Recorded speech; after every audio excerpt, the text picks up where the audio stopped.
And I'll take like a washcloth to kind of like help the process along. Not my favorite, but you know, I have hope in her actual cleanser. Next step is the Drunk Elephant Jelly Cleanser. Well, Big Bird is back, bitches. And today it is time to react to TikTok star Victoria Paris's newly found skincare routine. Hi, if you don't know who I am, kind of Big Bird, kind of not. Your acne big sister, medical esthetician. Let's do the thing. Bro, what the? I don't know how everybody sets this up so easy, like. Hi guys, reporting live from my bathroom. I think that's black mold. I'm Victoria Paris, and let's get ready for bed. This kind of has chaos energy, and as someone who also kind of has chaos energy, I like it. Did I tell you guys that I cleaned my bathroom for like the first time in forever?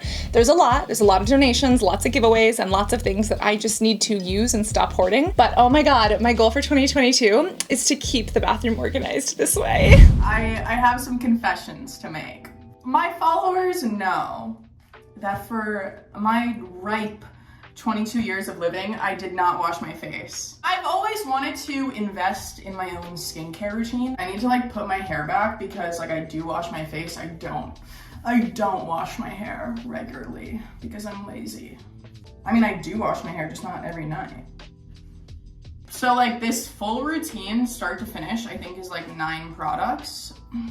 I know. It's a lot, especially for somebody who never washed their face. This is hilarious, and I kind of love it. And her brutal honesty, she said her followers know. I am not her follower, so let's go change that right now. Boom, I have fixed this. Yay! Also, I love how she puts her hair up, but her bangs are still coming through.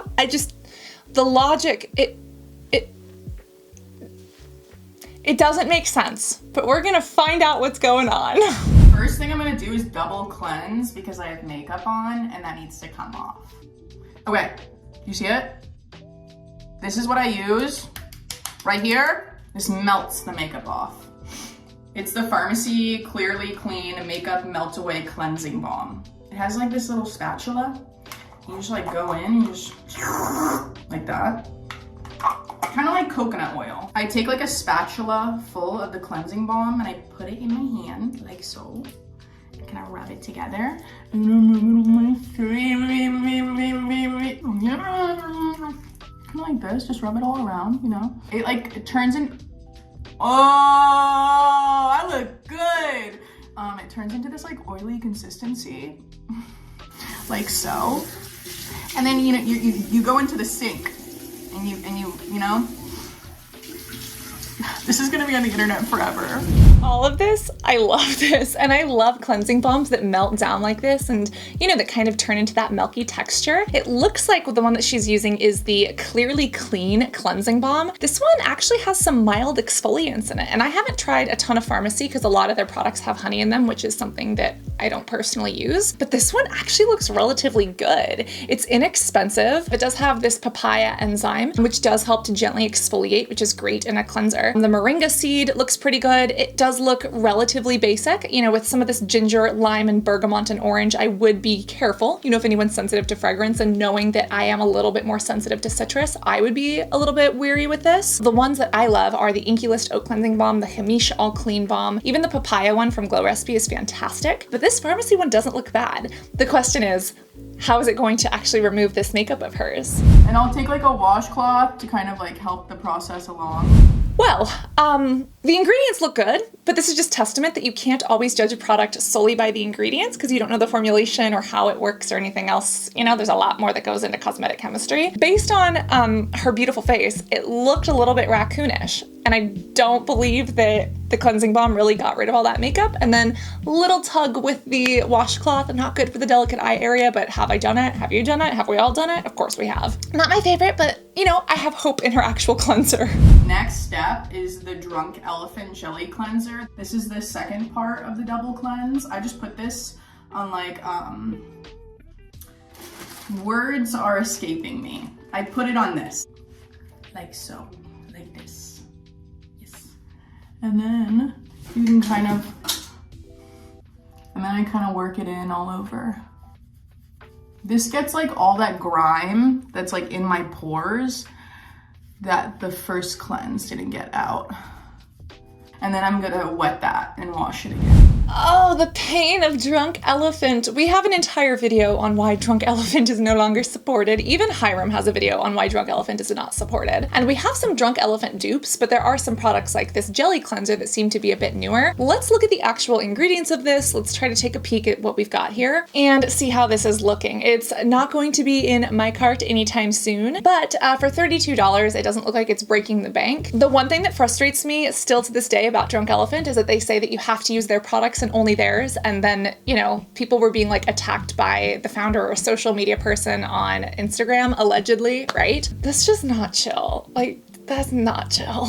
The elephant isn't drunk, the person who was running the social media is. This does have water and glycerin, cocamidopropylbenzene, so this looks like it would be, you know, more hydrating cleanser. We do have some different fatty acids in here, not exfoliating acids, but kind of fatty acids. This actually looks like a better cleanse than the first cleanse. And that's also a note. If your first cleanse didn't remove your makeup and didn't get the gunk off your face, was it that great? The whole purpose of a double cleanse is one, to get rid of the makeup, and then two, to actually deliver ingredients or other things into the pores. But this Drunk Elephant one doesn't really have ingredients that I'm like, ooh, I would want my pores infused with this. Like, it's not like a salicylic acid for acne or a vitamin C for hyperpigmentation. All of Drunk Elephant's products include marula oil, so maybe that's their whole thing. She mentioned that she doesn't wash her face all the time. Based on these products, I'm not actually mad that she doesn't wash her face all the time. You know what? If she doesn't need to, it's a little splash of water. That's what I do in the morning. That's what Dr. Dre does.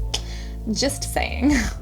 Hey, we clean! But we're not done. Okay, now the next step is toner. Everybody's favorite skincare product, toner. I had no clue what toner was until recently. I just thought it was like a BuzzFeed word. I used this one.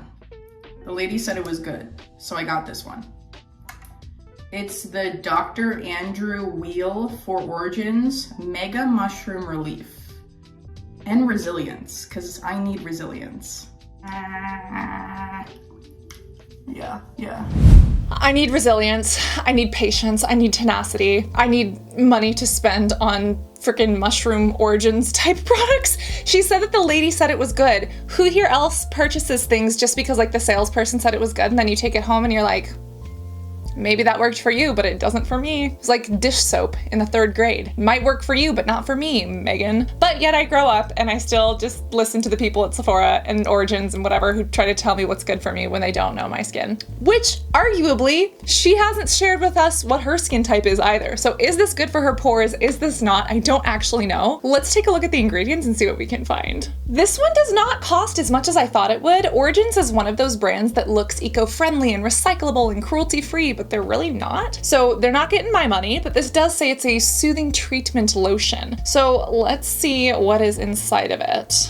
It looks like we have some very interesting ingredients. The main ones are water or universal solvent, but literally the first couple ingredients, which means it's at a higher concentration: orange oil, lavender oil, patchouli oil, mandarin orange peel oil. Where's the mushroom they're talking about? We have to get down pretty far before we get the mushroom, the turmeric, like the mushroom, the turmeric, the algae, the caffeine.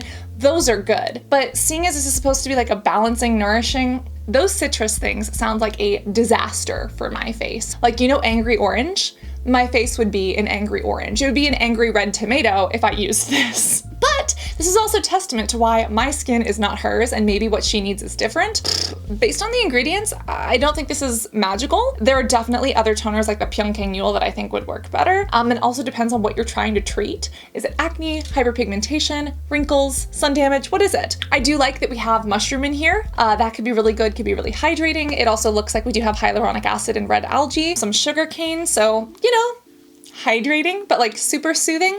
I don't know about soothing for this one. And isn't citrus in general supposed to be like energizing? Like, hi, if I were a fruit, what would I be? A lemon. What am I doing? I'm waking you up in the morning. I'm here to scrub myself into your pores. Dear God, I hope not. Lemon scrubs need to be left in the past. But do you see what I'm saying? Citrus just doesnst make me think calm, reishi mushroom. At least her face looks good, okay? At least she knows what a toner is now. You know, I wonder if BuzzFeed has ever done a roundup of like best toners. This stops breakouts. When I was marathon training, I get like sweat bumps all around my nose and my forehead. So I really put this in my problem areas, and it kind of like lightly exfoliates. Oh, so now we're getting some detail. So fun fact, I don't think these are breakouts. And fun fact, based on the ingredients, this product does not treat breakouts, but based on, patient or client history, based on what she's saying, a field diagnosis would actually be malaria rubia. So let's talk about this. Now, I'm not diagnosing, I'm not here to treat her skin, that's not what we're doing. She should see a doctor or dermatologist. But mentioning that she's a marathon runner, first off, go girl, get it, yes, run, yes. But when people are athletes, when they're out in the sun or when they sweat often, they can get something called malaria rubia, and it's basically this clogged sweat gland, this heat rash, and they look like breakouts because they look like red pimples, but they are not. And as you know, acne happens inside of a pore. It's because our sebaceous glands secrete oil, there's bacteria in there, and it gets clogged. But this malaria rubia, or even other disorders of the skin, or little, tiny little tumors that can happen in some of these other sweat glands, they're not happening in the pore with the hair and with the acne bacteria.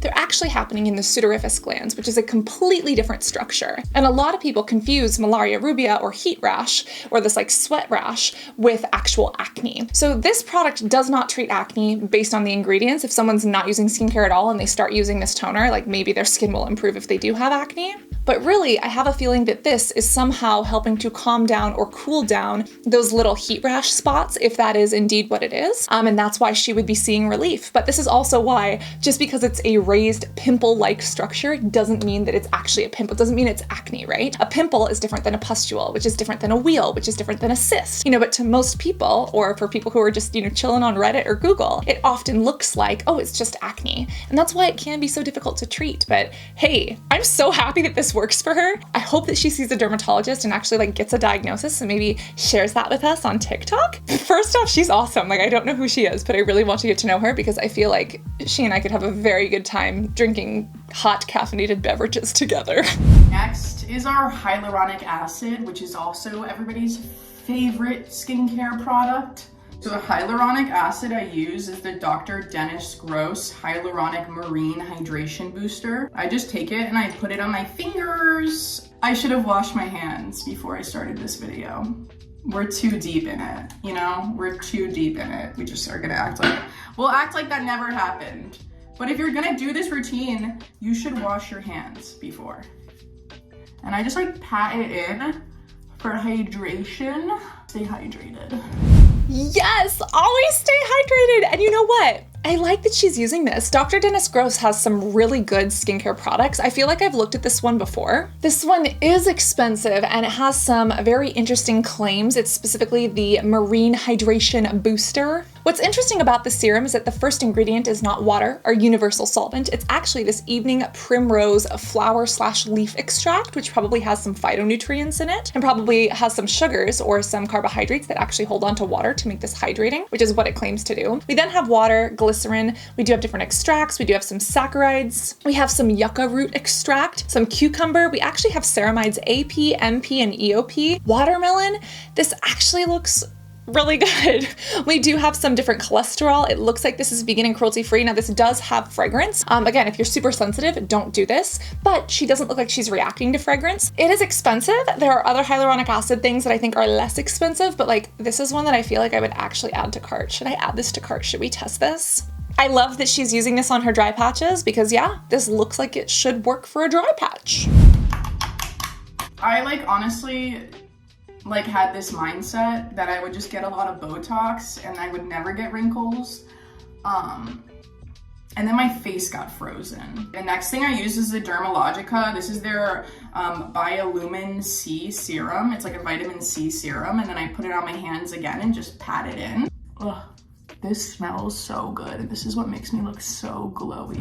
Vitamin C will do that. This one from Dermalogica is expensive, but I like it. It's not my favorite, but it is good. It was Caroline Hirons who originally made me try this years ago, and it's still around today. It's a Biolumin one. It was one of the first vitamin C's that was supposed to be, heavily penetrating, less irritating. It is really good, and it does make you look luminous. If you do have dark spots or hyperpigmentation, This one should treat you well. But before the vitamin C, whoa, the Botox. She was talking about the Botox. Yes, Botox can make you look frozen. We've spoken about this before, and it does depend on different clinics or different places. But a lot of Botox or other neuromodulators depend on who is injecting you. And sometimes a nurse can be more or less heavy-handed. Sometimes a doctor or an NP can be more or less heavy-handed. And some people say, give me the whole amount. I want all of the units, put them in my face, and they end up looking frozen. And then even if you're just getting a little bit here and there, depending on how heavy-handed that person is, depending on what the patient/client says. For instance, I want this to last for 6 months to a year. I don't want to come back in for a 2-week or a 3-month touch-up. Yes, it could leave you looking frozen. Now, thankfully, as a neuromodulator, it does wear off, so that is great. Baby Botox is very trendy, but we have an entire video on why Botox makes celebrities look perfect, but makes other people, aka non-celebrities, look plastic. Very, very interesting phenomenon, but you know, skincare and Botox are two very different things. And you know what? She does look great. I don't know if it's a skincare, I don't know if it's a Botox,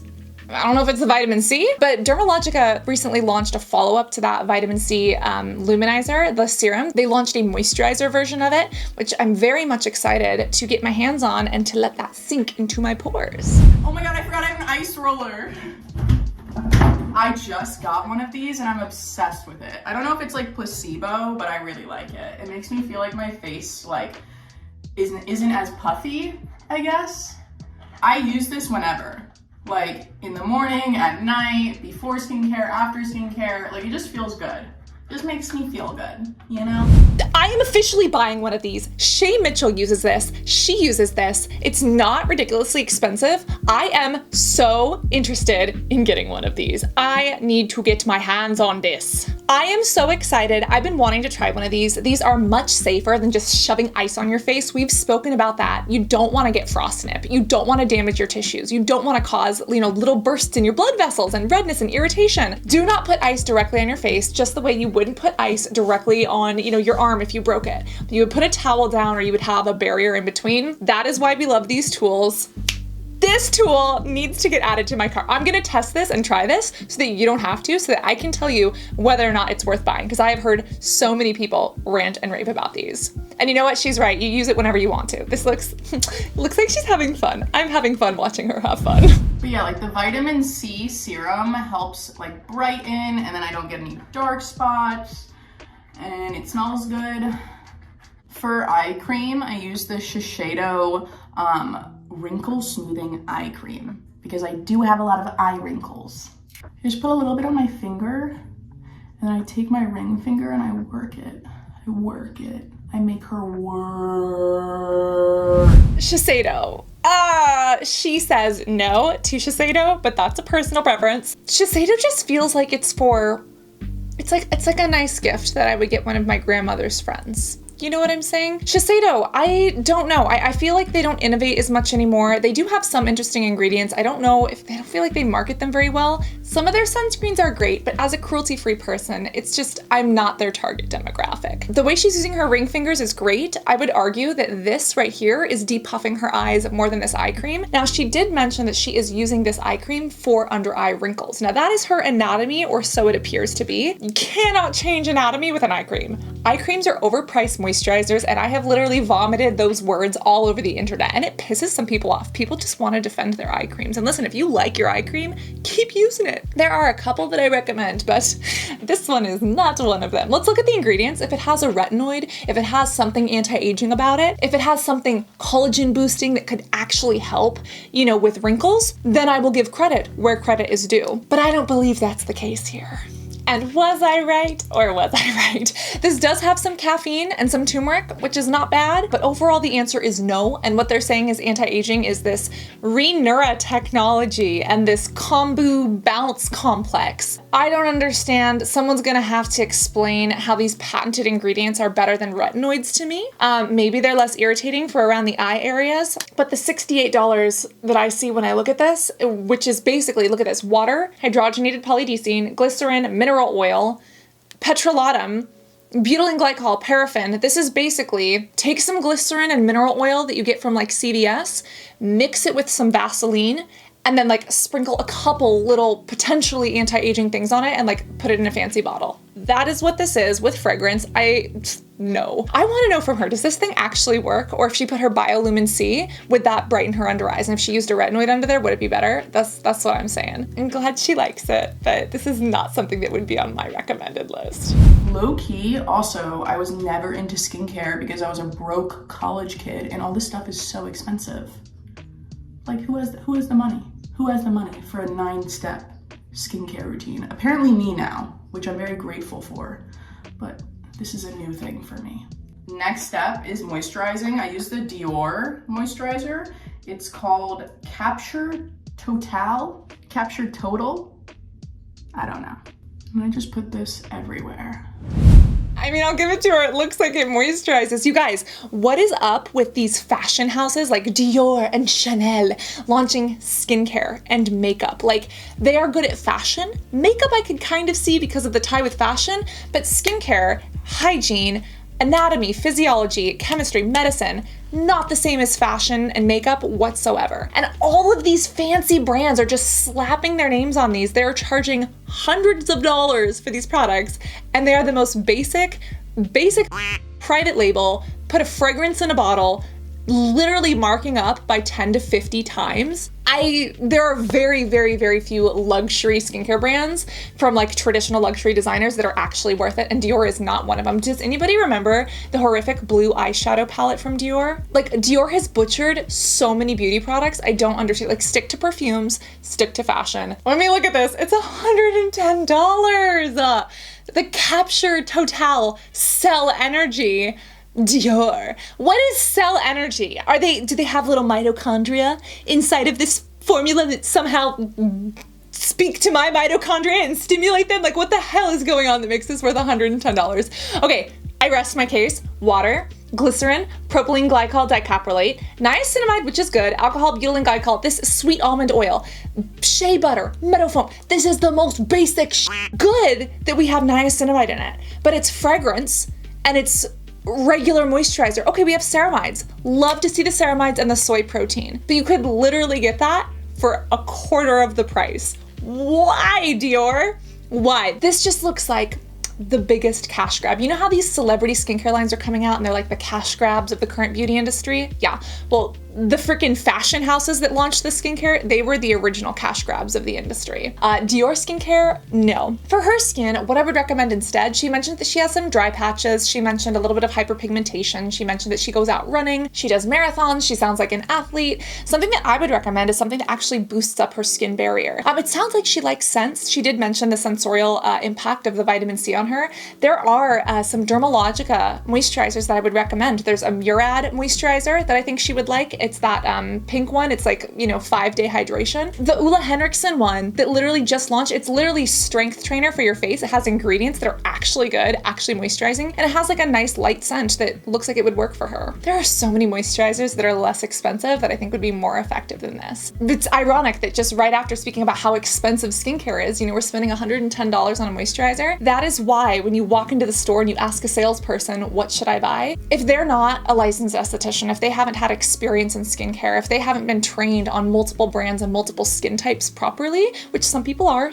not, but if they haven't been trained properly, all they know is what has been told to them by the people who are selling the products. They are literally just a sales machine, and that's all that you are to them, and that's all they are to you. And unless they have, actual training, unless they have actual information from elsewhere, they might not have your skin's needs or best interest in mind, or they might just not even know. Has anyone here ever gotten hired to a job that's just like, oh, here's how you flip the burger, you put it together, that's how you make the patty, but it's like, okay, well, where did the lettuce come from? For someone who's on a ketogenic diet versus a vegan diet, what should they eat? If they're vegan and keto, then what should they eat, right? What if someone's paleo? What is the nutrient breakdown of this? How does this fit into a healthy diet?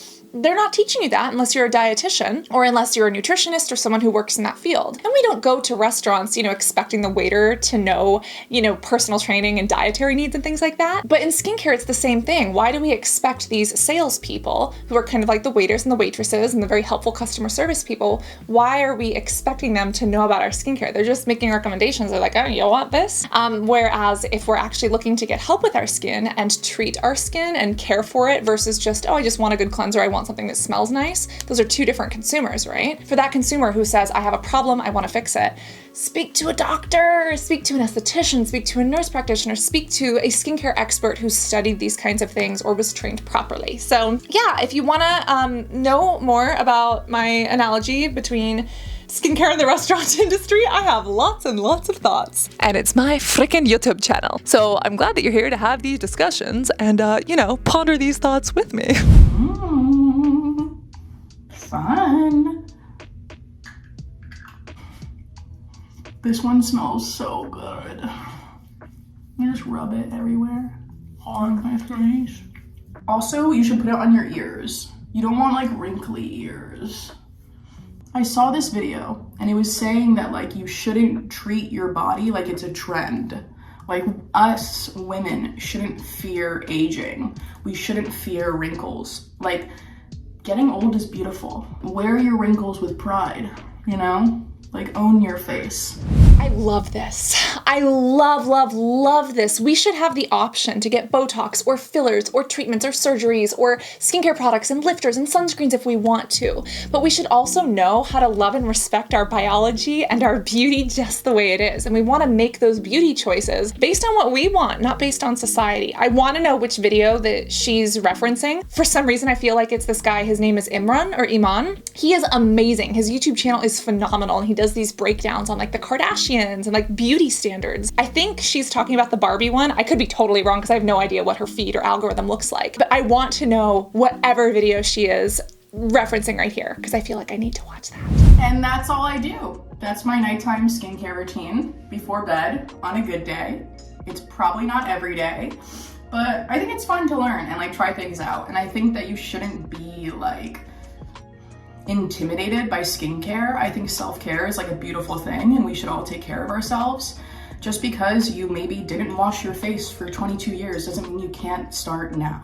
Words of wisdom. Just because you didn't wash your face for 22 years doesn't mean you can't start now. Just because you didn't wear sunscreen for 22 years doesn't mean you can't start now. Better late than never, right? And what is late anyways? We're all on our own timelines. I don't know who she is, but her personality is infectious. I freaking love it. I need more of it. And now that I'm following on TikTok, I will get more of it. She is so sweet. When it comes to this routine, there are things that I would do differently, but she didn't say what her skin type is, so I don't really know. If you want like a skincare routine for athletes, simplify it. Or if you want like, you know, a skincare routine that keeps malaria rubia in mind or sweat gland disorders, oh, we could have so much fun with sudoriferous glands, but if you want to join that party, you know where the subscribe button is. Also, did you find the secret cat in today's video? We've been putting little secret cats in today's video. I'm thinking of pulling a Mr. Ballin and just like pinning the top comment who finds the cat. Have at it, my friends.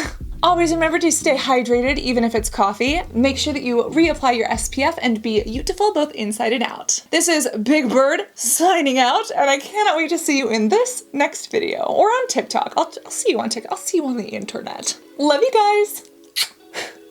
Bye.